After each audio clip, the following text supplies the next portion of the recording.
Economist at Swedbank. I'm here to talk about the future role of banking.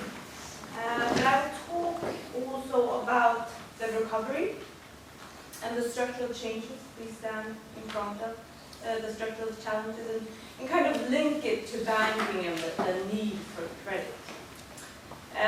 We are in a cyclical recovery, but the financial crisis and the prolonged crisis management in the aftermath of the financial crisis has hidden some underlying trends that will put a roof on the recovery going forward.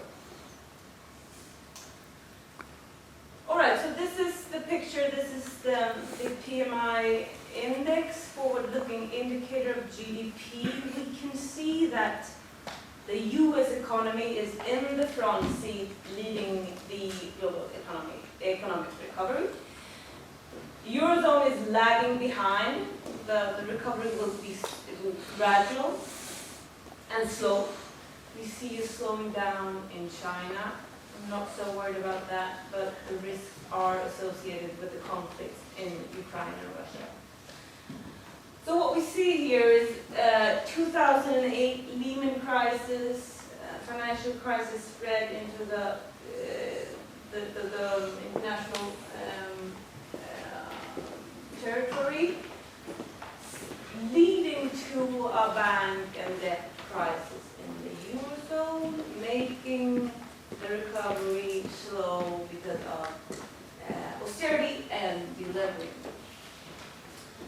As you can see, U.S. is handling the recovery quicker due to that the banks took the bullet earlier than the European banks did. The Federal Reserve has and still is playing the major role in the financial markets. So going back to 2008, Federal Reserve had a choice between pest and cholera, high inflation or high unemployment. So the Federal Reserve, they chose to their massive quantitative easing, lower unemployment, and risk high inflation going forward. But we're all surprised now because we see no inflation in the Western world. And why is this? Well, the money has stayed inside financial institutions and companies. And instead of a price inflation, we now have an asset inflation. This picture shows the US stock market, and then you have the 10-year government yield. So what we see here, well, first of all, last year in April, when the Federal Reserve just whispered tapering, that is the withdrawal of this massive quantitative easing, the yields went up, and because of they didn't want the yields to dampen the recovery, so they introduced a third or a new monetary instrument that is forward guiding, just separating the first interest rate hike from tapering. So they've done pretty well because rates are on historical levels low. Yet, looking at the recovery, the US recovery, you can see that the housing market has been hurt just by those mortgages rates increases at those low levels. And this you can see in the Swedish economy as well. Households building up debt, making them very sensitive to interest rate hikes. But what we see here is that we have an asset inflation. It's very difficult to really see the pattern from the recovery due to this excess liquidity.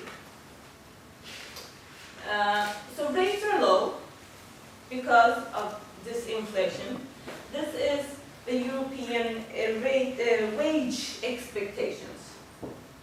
The Western inflation rates are low because of big negative output gaps. We have low pricing power, high unemployment. We have low supply and demand of credits. And we have China demanding less commodities. And then we have the digitization. And also in the Eurozone, we have the strong euro. And deflation in the Eurozone is even more hurtful than anywhere else because in indebted countries, debt rates will be relatively higher. So Mario Draghi, he has, I will come to that, he's really succeeded in pushing rates down. But inflation, no. But he has his hands on the trigger because he has tools left in his toolbox. He hasn't started with quantitative easing. He can push deposit rates down, making it the bank pay for depositing their money at the ECB. He can decrease the repo rate. He can do more LTROs, and he can experiment with quantitative easing. Either it will be government bonds or it will be corporate bonds. Okay, so it's not just pushing the button. It's the financial system is not as well functioning as the US, but I think they have something in mind and will act somehow in the upcoming meeting in June. All right, so he's been, Mr. Draghi is very successful with pushing down rates. You can see in the summer of 2012, I will do whatever it takes, and believe me, it will be enough. Okay, those words are, I've never experienced such an effect on just a verbal statement, but together with the fact that we have had a cyclical recovery in the Eurozone countries, these rebalances of those imbalances such as negative current account, that has been current surpluses, and the pushing down of the wages has been surprisingly successful. And this is because you have had a front-loaded austerity program. I mean, IMF kind of signaled that they were squeezing it a bit too much, because leading to high employment and social unrest. And also the reform has been successful, especially for those who have been in the Troika program. You don't see them as successful in Spain, in Italy or in France. So the financial market has been applauding those peripheral government bonds. And the rates are very, very low. So does this really mirror the risks in those countries? Well, I say that the market will punish these countries if the reforms are not going as planned. The biggest threat to that is the EU parliamentary election coming in force, because the immigrant hostility is making the politicians, it's hindering them for doing the necessary reforms. And we have a high unemployment, we have brain drain. The second death cause in Spain is suicide. So it's a social situation that is fragile, and we also have the situation of small companies not getting credit. I will come to that. But these rates going down, this has been very good for the medium and large companies, because they've been able to finance themselves on the corporate bond market. So the banks are highly regulated, retreating and stepping in this shadow banking market, offering those companies loans. So is there a bubble or not? Well, we'll have to see when rates are going up. But also, there has been a flow into these countries because of the emerging market crisis, because of the flow from US stock market to European stock market, because of Mario Draghi's easing bias. It's the search for yield. I mean, he will, it's our opinion that he will lower repo rate, and then you can search for yields in those, Portugal, for example, and Spain and Italy, going down. But as I said, the market will punish these countries because we have stress tests coming up in November. And these stress tests could push banks into the cold water without the banking union helping. I don't believe that the rates will be high, that we will come up to the levels in 2012, but it's still a risk. And the banking union is, I mean, the European for Sweden as well, this is crucial that we come out of this in a good way. The banking union is brilliant in theory because it separates the states from the banks. But in reality, the negotiation has led to that there is still a link and the fund is not large enough. But still, there is the availability for credit for large medium-term firms in the Eurozone is still good.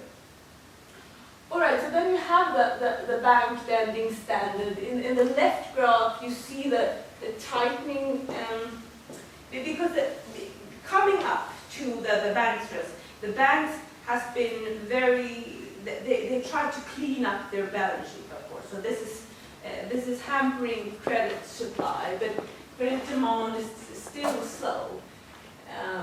And you see on the right graph here that it's extremely low private sector lending into private sector firms. And Mario Draghi is very concerned about this because, as you know, it's in the small and medium-sized company that the employment is happening.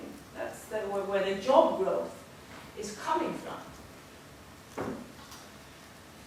As you compare it to the US banking situation, as I said, they took the bullet right away. And now they are well capitalized. It's just a wait-and-see mode, I would say.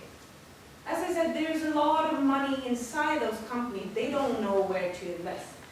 They don't know because they're not sure that the recovery is stable, and they don't really know where to invest. So if you look at the stock market going up, it kind of needs to grow into this too big of a suit. You need the development, you need the investment to go into productive sectors.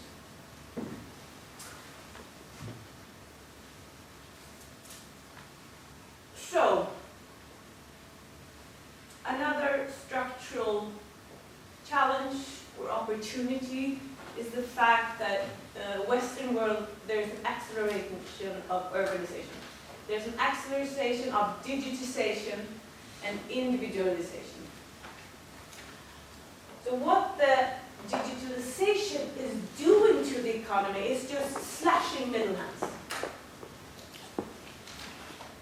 And it's also meeting more individual demands more perfectly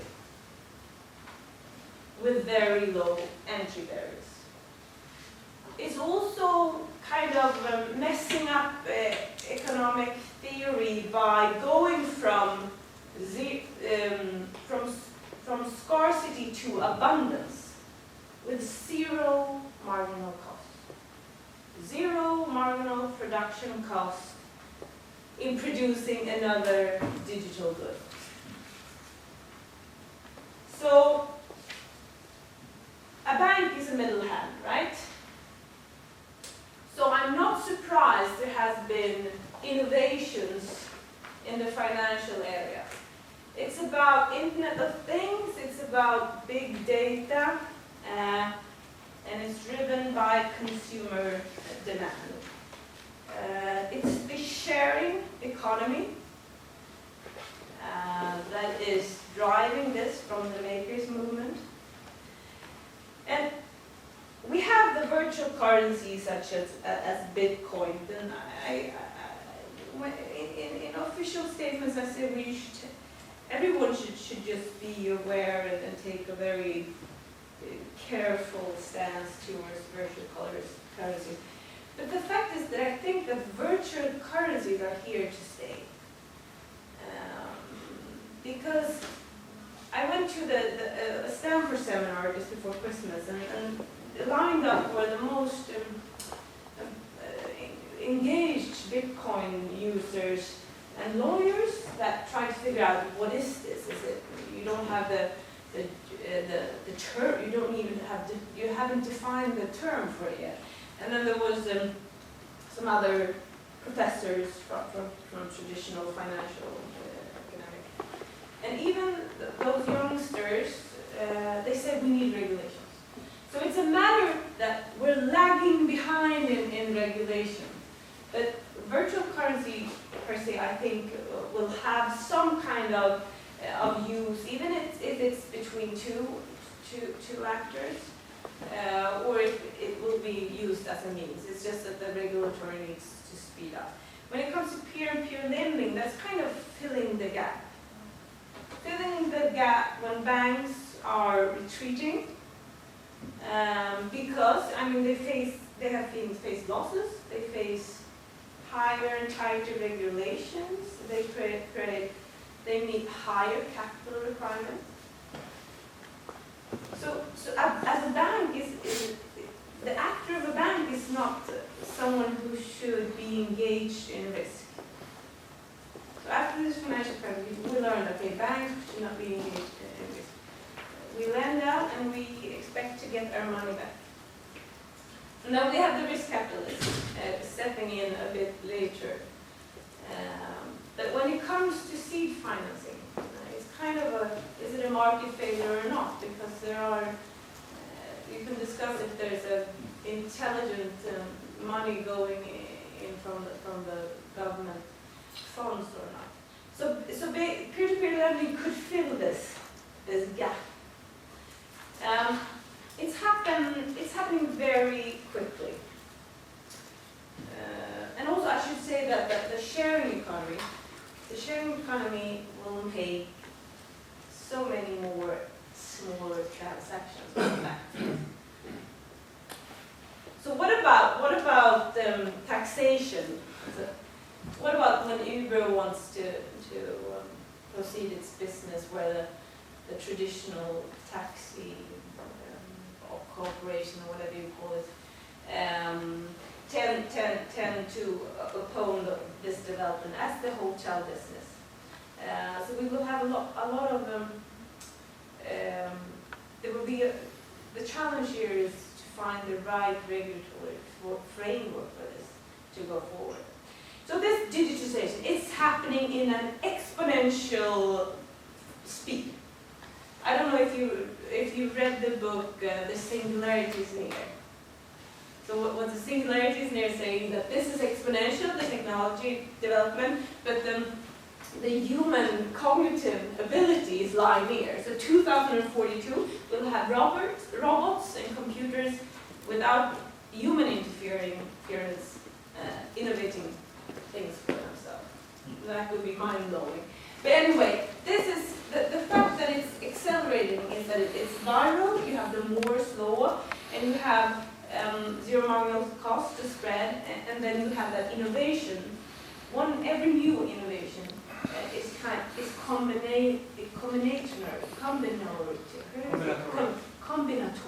Thank you. Combinatory. So every new innovation just wraps up into a spread of several others.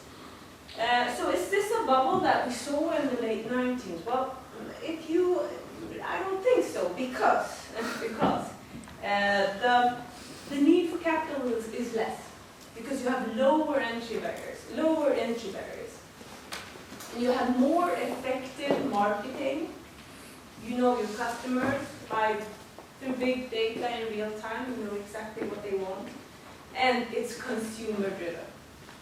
On the other hand, we see that because of low entry barriers, you can have small actors competing with the giants. And the core capital is within the people in the company. It's not an idea. As for a bank, we need to have new risk models because we don't take risk on an idea anymore. We take risk on a person. And that person could just step out and walk to a competitor any day. So that could erase the value of the company. And the third risk for this industry is the regulatory framework. Because there is no political gain right now for making it easier trigger for the sharing economy to flourish, because the tax income will be lower and the middle hands will be slashed, so lower labor demand. And this is the 3D printing. Let's look 10 years ahead. Let's just look at the value chain. 3D printing will not substitute mass production, but if you look at the middle hands are being slashed. You have the prototype in 48 hours instead of 6 into 20 weeks, the assignments. You don't need to have storage to keep stocks. And all the assembly line and distribution and warehouse channel is also being slashed, because you know your customer is going to set a demand, and you produce when it's needed, and it's flexible. Because this digitalization and the new generation is all about individual demand, meeting individual demand. This also leads to the fact that all those, you don't need the price, you don't need the money for keeping this, so the demand for capital will be less. The demand for less skilled people will be less, as John talked about, and the supply for high skilled will be increased. So this is kind of also a thing that is setting the macroeconomic theory upside down, because there's no economies of scale. It's not cheaper the more you produce. And that could lead to small scale production near the customer. That could lead to a trend of reshoring. But again, it's not going to replace mass production, but 3D printers, the price of them are going down in a fast speed. All right, labor force. What is happening? There are some researchers saying that in 10 to 20 years, half of the US labor force will be vanished. Substituted by digitalization. So digitalization is not, this new technology is not only replacing muscles, but brains. So there's a lot of jobs like routinized things in the manufacturing sector, in tradables and the sales and administration. On the other side, there are two conflicting forces when you have a new technological paradigm shift. Okay, jobs are being subsidized, but the productivity in those new sectors are so high and will attract new businesses, leading to more jobs. So the net effect, we don't know. But what we do know is that income gaps will widen, because digitization is skill biased. It is complementary to those who have higher education. It is capital biased. The productivity gains are going into the pockets of capital owners instead of workers, and it's also superstar bias. So an unproportional share is going to some lucky bastards, I was about to say that. But there's still areas in the economy that will not be substituted by robots, right? So the elderly care, we have this demographic challenges that John talked about, that we will have a lot of more, we will have to increase the workforce in the health sector. But I still think that robots will be complementary even to a nurse that needs to be well educated. So this digitalization, even the traditional less skilled workers will have to be more educated. So what computers cannot do today, they cannot. They're not as useless as Picasso said, but they cannot do pattern recognition and they cannot do complex communication. But I say wait and see. So there's a researcher called Gordon. He says it's the end of growth. What is happening is that it's the end of growth. We have seen the productivity gains from the ET area fading away, and we have a demographic development saying that older people will be less productive.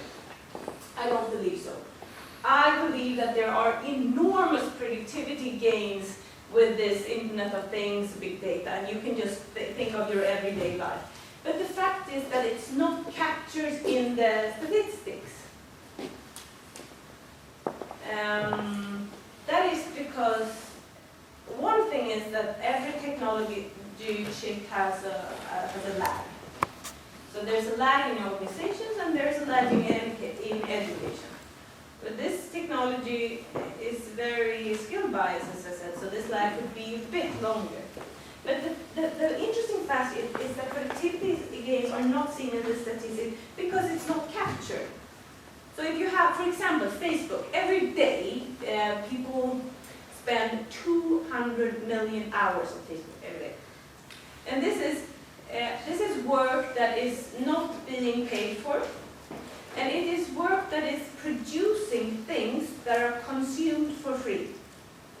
It also substitutes for traditional way of your social life. I don't print out photos and give to my friend.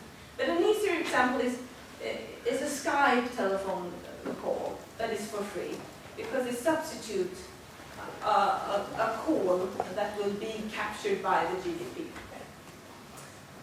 And when it comes to marginal cost, well, it's about how the development in price, because I looked a lot at how much of the inflationary pressure downwards is due to digitization.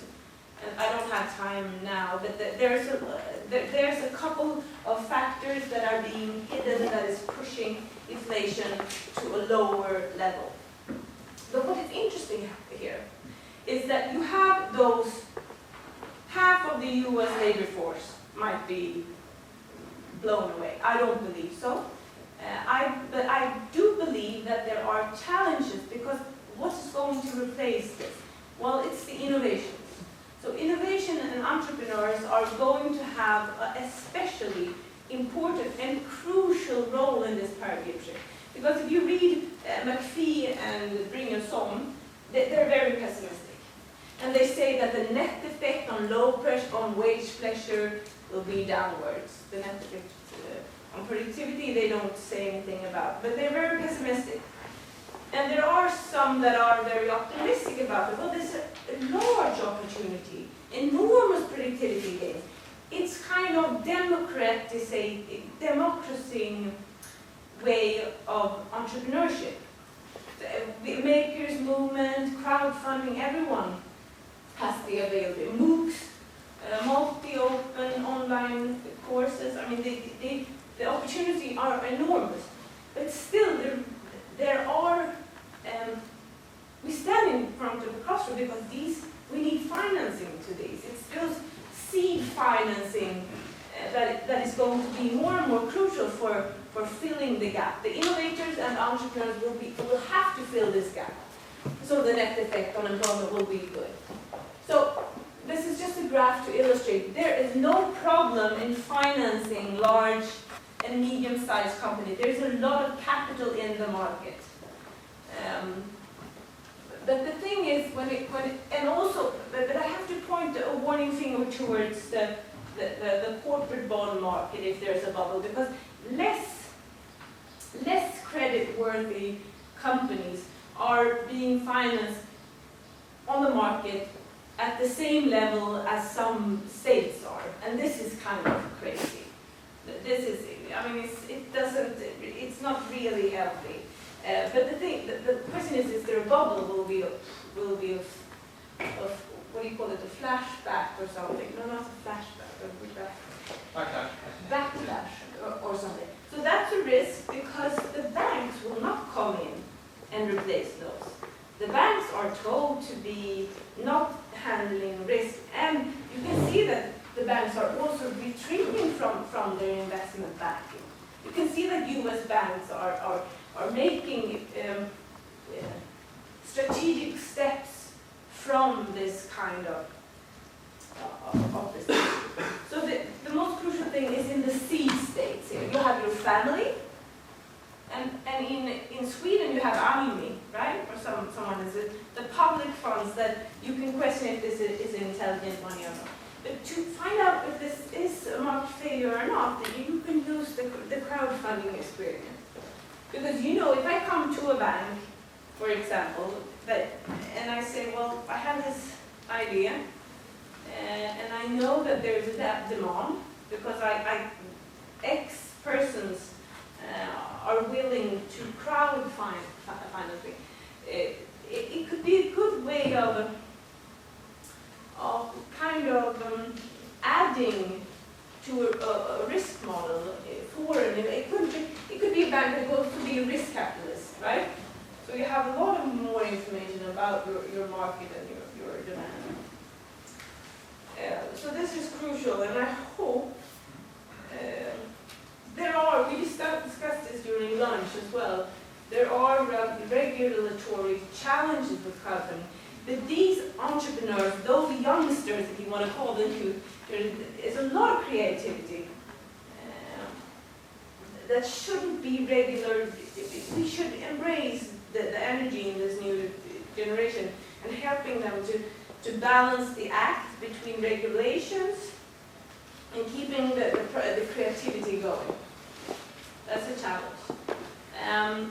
So it is crucial for investments at this stage, and for becoming a successful dynamic economic cluster and creating an ecosystem, you need the three important factors. You need access to capital, you need universities, and you need a dynamic labor force. And for Stockholm and the big cities, the foundation for this to happen is that we have housing. So the lack of housing in Stockholm is our biggest threat to growth. We had a company called SoundCloud that left Stockholm for Berlin because there were not enough housing. And research by Enrico Moretti showed that one job in knowledge-intensive sectors creates 3 jobs in the local service sector. That is 5 in the US. So SoundCloud leaving us for Berlin, that's making us lose growth and job opportunities to Germany. So creating those clusters are very important.